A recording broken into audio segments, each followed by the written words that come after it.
You just have to look under the leaf. Like this. Right here. What?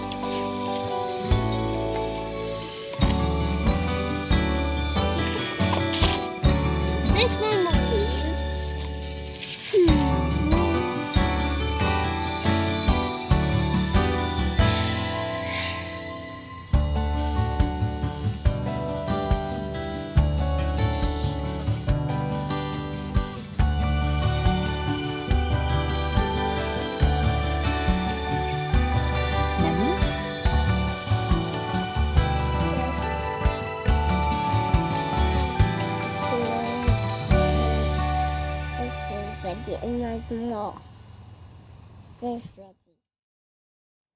Hey guys, it's Saturday, July 17th. We just finished a couple tasks out in the garden, and it's getting about that time of the day where it's almost too hot to be outside. The weather this year has just been one for the record books in terms of heat. We've had another week of no rain. Last week it rained for about 5 minutes on Tuesday, and that's it. It wasn't a very heavy rain.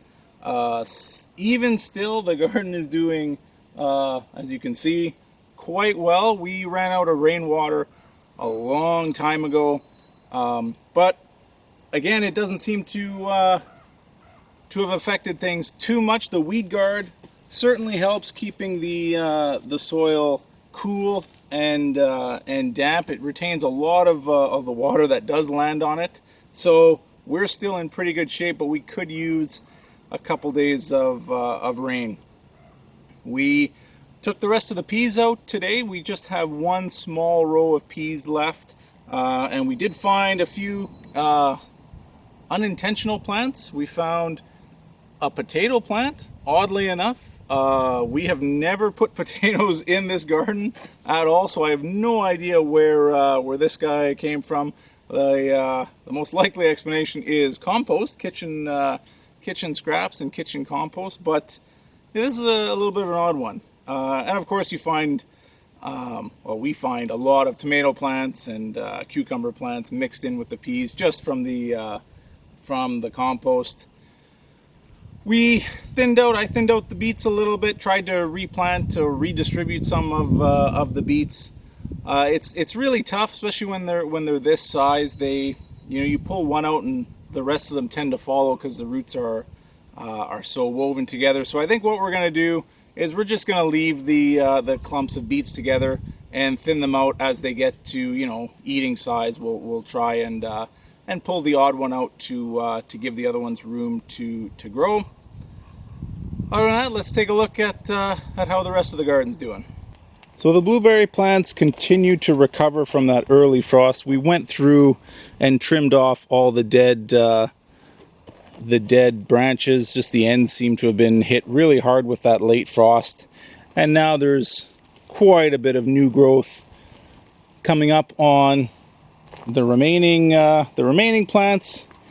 So hopefully next year we get a full crop of blueberries. There are quite a few.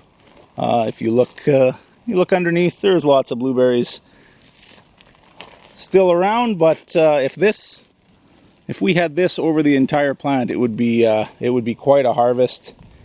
My little mites seem to have come back on this plant. It only seems to be affecting this one branch of this one plant, so I might give it another treatment of pesticide. Unfortunately, they just don't want to go away for us this year.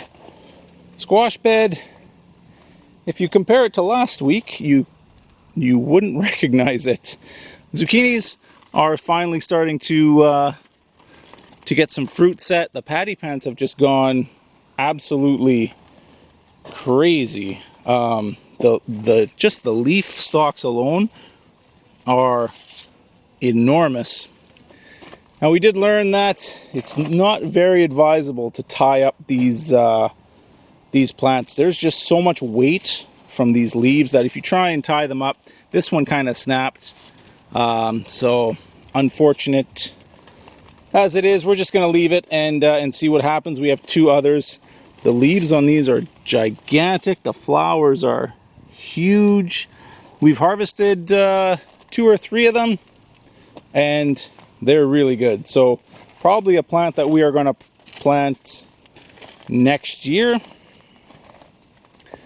The mashed potato squash are, yeah, just a dome of leaves.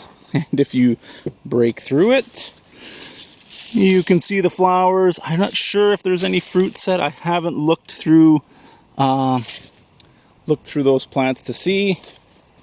The melons have taken root early this year. Last year they didn't do anything, but they've definitely taken root a lot earlier this year, and are doing better than any other year that we've planted these. So hopefully we will get some quite a number of melons this year. We'll see what happens.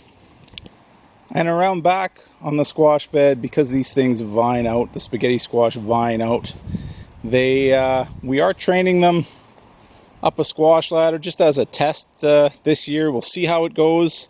And normally we just let them go on the grass. We'll see if the squash ladder is a little bit more successful. But as always with spaghetti squash, we have tons of fruit set.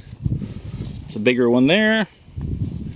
And if you look, you can see, if you look closely, you'll see already a large number of spaghetti squash set. So it looks like we will have a successful year for the spaghetti squash. Broccoli, well established, starting to form heads in the center of the plants. Again, we haven't opened this bug netting, just very briefly to weed the edge of where the weed guard is. But other than that, this has stayed closed up, sealed up, keep all the nasty bugs off of it. Really, the only weeds that end up growing are along the edge and around the base of the plant. But once the plant is well established, the leaves have a tendency of blocking out all the light. Cauliflower doing well, cabbage doing well. These plants just take off if they don't have any pressure from pests. Tomatoes doing well. Again, that late frost ended all the tomato plants that we had started inside. So these are later replanted store-boughts, and they are a little bit behind schedule. But lots of tomatoes growing, hopefully. Again, the problem with us is as September rolls around, that's pretty much it for your season. So while it does seem like there is a long time, before you know it, we have a tendency of running out of growing season pretty quick. So we'll see what happens. Again, I am probably going to adjust the planting times that we start indoors and push our planting out a little bit later. It never fails that we get that late frost that really does quite a bit of damage. But everything doing well, all things considering. And their dill has bounced back, which is good. Going to be using a lot of dill this year. Second or third round of lettuce, I can't remember. And strawberry plants, again, not doing too much. Not really expecting too much out of these plants, but the goal here again is not really strawberries this year, unfortunately. It is to transplant the runners and get a bed established for next year. Now the peppers seem to be enjoying this hot, dry weather. They've really turned things around. The long red cayenne, habaneros, some of them doing quite well. Jalapenos, there are a number of fruit set somewhere. There's one. There's a bunch there, and there's a bunch more on that. Actually, these are the banana peppers. So banana peppers here, jalapenos here. There's some fruit set in there, and a super shepherd here. I'm not sure There's some fruit set there. Eggplant's doing well. Celery doing well. We just kind of tend to pick it as we need it. Asparagus bed looking the same. Onions doing okay. Most of the onions in the front bed didn't make it. They didn't seem to like that location. So the front flower bed, something else is going to go there next year. Carrots are doing well this year. Much better than last year. And of course, kale, Swiss chard, we just pick it as we need it. Plants are still doing very well. More lettuce. And the beets, we'll see what happens. I think next year it's just gonna, even though the transplanted, the ones we started inside are doing well, very consistent, all growing well. It was just such a pain. It was so much trouble to transplant all these that I think we're just gonna go back to seeding them directly in the ground.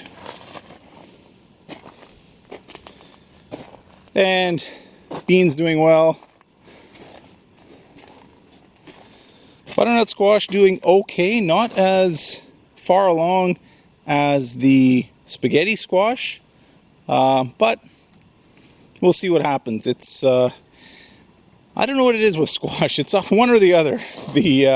Either the spaghetti squash does well one year and the banana squash suffers, or vice versa. Can't seem to get a crop where they both do well in the same year. And the one cherry plant taking off. The other cherry plant that was hit by the insects does seem to be recovering. The insects took out the leaves, but obviously didn't kill the plant. And there is a little bit of new growth. Obviously not as much as his big brother over there, but that plant will make it. And cucumbers are doing well. Lots of fruit set. There's one down there, ready to be taken. Alright guys, that's it for me. Hopefully everybody in northwestern and northern Ontario that have the same kind of drought conditions as we do are doing okay. Well, we're all hoping for quite a bit of rain. Get all these. There are quite a bit of forest fires up here right now, so hopefully we get some rain in the forecast, get the forest fires under control, and yeah, get everything back to normal in terms of weather. Wouldn't hurt these plants to get a little bit of a break from the heat. Anyways, that's it for me. I'll see you guys later.